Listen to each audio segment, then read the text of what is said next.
Hello and welcome to the Full-Thrive YouTube channel, where we are freelancers that work with clients we like, do work that we love on our own schedule. Today in my Facebook group, I talked to the freelancers about scope creep. What the hell is scope creep? Why is it important? And what do you need to know about it? I talked to them about the 3 signs of scope creep and what you can look for to make sure that you are not wasting time, losing money, or losing control of a project or a process with your client. If you want to know what scope creep is and how to check the signs, stay tuned. It's coming up.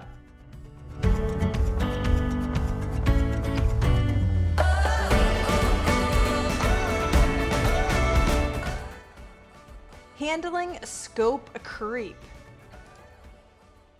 Right? Like handling scope creep. First of all, what the hell is it? Anything that has the name creep in it is already like kind of creepy.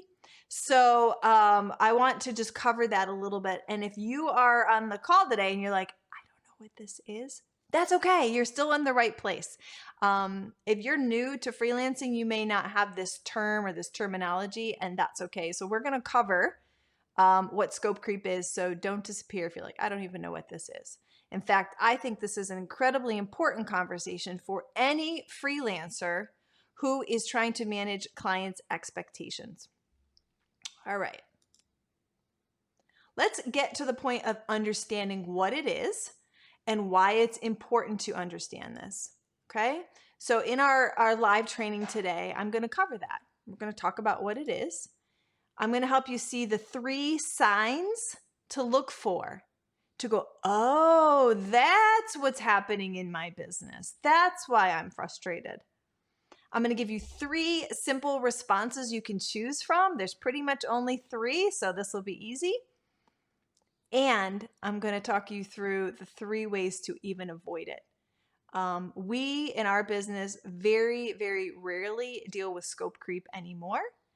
And I'll tell you where that came from.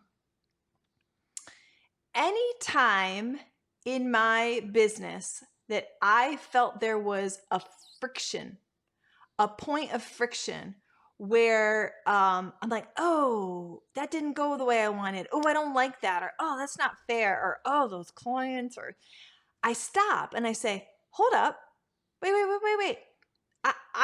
I get to choose my business and design how things go. So I'm going to fix that. And then I'll get curious and I'll start being creative. I'm like, oh, if I would say this up front, then they wouldn't ask for that.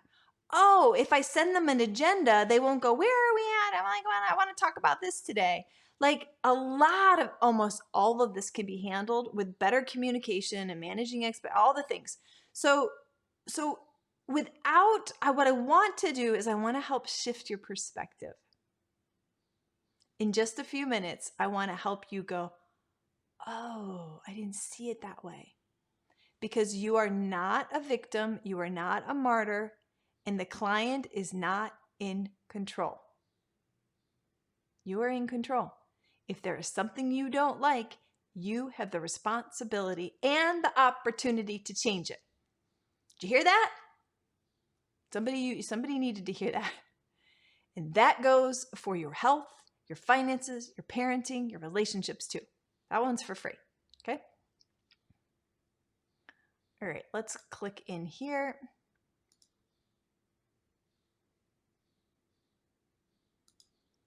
So let's talk about what is scope creep and why is it a big deal? Actually, it's a big deal because you really could lose money. In fact, you'll lose time, which is money. So it can cost you a lot of money because it costs you a lot of time. It can extend the timeline of a project. Now, if anybody works on a project basis, you know that extending the timeline on a project isn't just like, oh, well, I'll only work 5 hours. If I don't work 5 hours on it this week and they want to do it next week or they want me to do more, then I have to. Okay, it's not just the time. If you've ever worked on a project basis, you understand the momentum is everything. And if you slow the momentum or if you have to add this, or it causes you to have to go back, think things differently. There's a lot more than just the time involved. There's a lot of momentum involved. So when you add to the timeline of the project, it costs you energy, it costs you money, it just costs it and extends the relationship, which sometimes can be full of friction, which is why I believe that scope creep also affects the dynamics. All of a sudden things start to get awkward and uncomfortable, and you're like, wow, I can't believe they asked me to do that. And you may like try to hurry up and just finish up a project, or as you're going to see, one of the responses is just to like kill the project. And that means you may have lost a great relationship with a client. So it does affect the dynamics of a relationship. And oftentimes scope creep does not end well for one or both of you. It's not a win-win situation. It's usually lose-win, win-lose, but or lose-lose. Very rarely is it a win-win situation when the client asks you to do more than what you agreed on. Hear me? Anybody feel me? You're like, yeah, it never ends well and it's awkward. And I would wager to guess that most of you would be on the I'm losing and the client's winning equation of that. All right. And that doesn't always feel good. Yep. Katie's like, I have. That's right. Mm-hmm. All right. So why is this a big deal?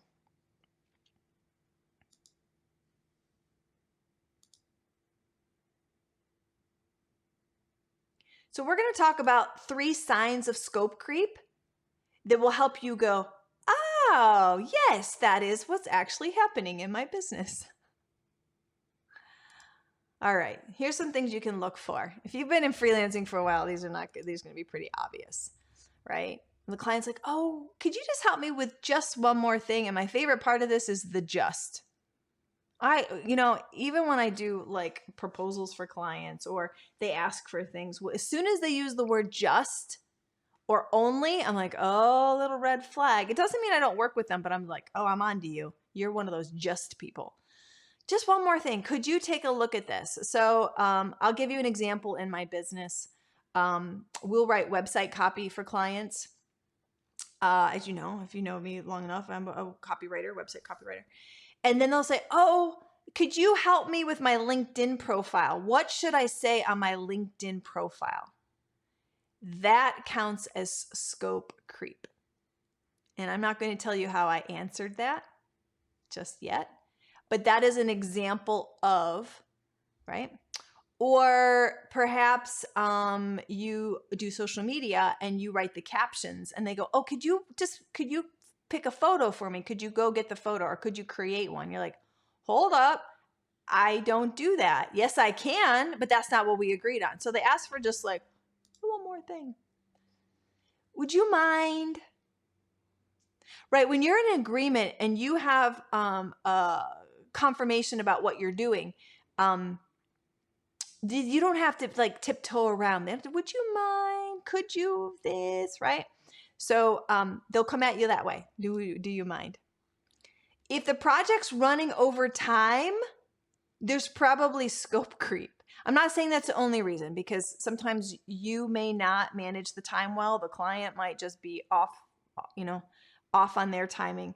But that is one sign. If the project's running over time, or you're like, wow, this should have been wrapped up already, it probably is because you are doing more work than you actually agreed on or in your mind had the expectation to do. First of all, there's a lot of reasons projects run over time. That could be its own live training, which I will add to my list. But scope creep is one of those things to look for, okay? And you start to feel resentful or uncomfortable. That one is, I think that is the one that is the intuitive, the gut, like, oh, I can't believe they just asked for that. Like, yes, I can. And it'll only take me a minute. This is where it's the principle. Let me tell you, this is where you see the difference between freelancers that are people pleasers, or they don't want to rock the boat, or they're just like, well, they know deep down this person is asking for more than what we agreed on. And yet, instead of having a difficult conversation or bringing it up or pointing it out, it's just easier to do it. Give me a thumbs up, a comment, a hell yeah. You're like, oh, you know what? It's just easier if I do it. Just do it. Let's just be done. Right? But you feel uncomfortable. And that is your and I'm not saying that you don't do this. Okay. So I'm really just trying to help you go, that is why I feel uncomfortable and awkward at times. I think I'm supposed to, or I should, or, well, the client knows. I'm telling you to trust your gut a bit more. Doesn't mean you have to do anything different, but as soon as you have awareness, like, oh, I don't like that, then you go, what can I do to fix that on the front end? How do I manage that up front? How do I not let that not happen again? All it is like, oh, now I know. Now I've learned something. Now I can refine my business. Now I can work on my process. So anytime you have an uncomfortable feeling in life, it is a trigger for you to go, oh, I have to pay attention here. Well, you got to pay attention here. Not like, oh, here we go again. These clients on Upwork. No, it's you. You get to fix this. You get to change this. You don't tolerate it. You teach people how to treat you by the things you tolerate. And if they ask for one thing, they will ask for more things. It's your fault. Sorry, it's true. But at least you go, okay, I have ownership here. I have ownership here. I know what the signs are. I can see it, I can feel it, and I can do something about it. Is that helpful? Man, empowerment and awareness is like half the battle. You don't have to worry about just doing it. Just go, oh, at least I'm aware of it. So those are the 3 signs of scope creep. Oh, and another one. Sorry, I have one more. There's more than 3 signs apparently. This is true though, that when the client steps in and starts taking control, when they feel like that you've lost control, or they start saying, oh, I want to do this now. I want to do this now. Oh, I want to change this, or, oh, we need to do this. And when a project starts to go out of your control, that is scope creep. And again, that is your fault for not managing the expectation and driving the process. That one's a really important one. And many of us have lost control of a project or a client. I know it sounds funny. Some of you have never had control. That's a different thing. That's a whole nother conversation. But for those of us that have a process and we understand about being in our power position, when a client takes back control, you better know that it's not going well. And that is a definite sign of scope creep. I think that's all. I should change that to 5 signs. I've given you some bonus signs here. There is a huge difference between you giving and them taking. It feels different in your body. It feels different in your mind. It just feels different. And if you choose to give, do it. I have over-delivered for clients for years and years and years, and it is one of the secrets to my success. But I did not play the victim and let them take it from me and like, oh, fine. I gave it. And a lot of that is just a mindset shift. You can offer, you can give, you can happily respond to their request.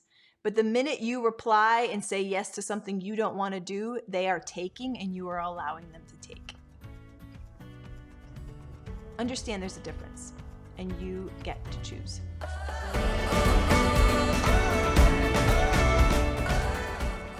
Hey guys, thanks for watching. I hope you found that valuable. If you're looking for more on freelancing, how to find clients you like, do work that you love on your own schedule, there are a ton of videos that you can check out and throughout the channel. Now, I want you to subscribe below if you like this, and you will always be notified when a new video drops. Lastly, we have a Facebook group we would love to have you join. It's called Full-Thrive Freelancers, and over there we have free masterclasses, live Q&A, and an amazing community of thriving freelancers. Join us there.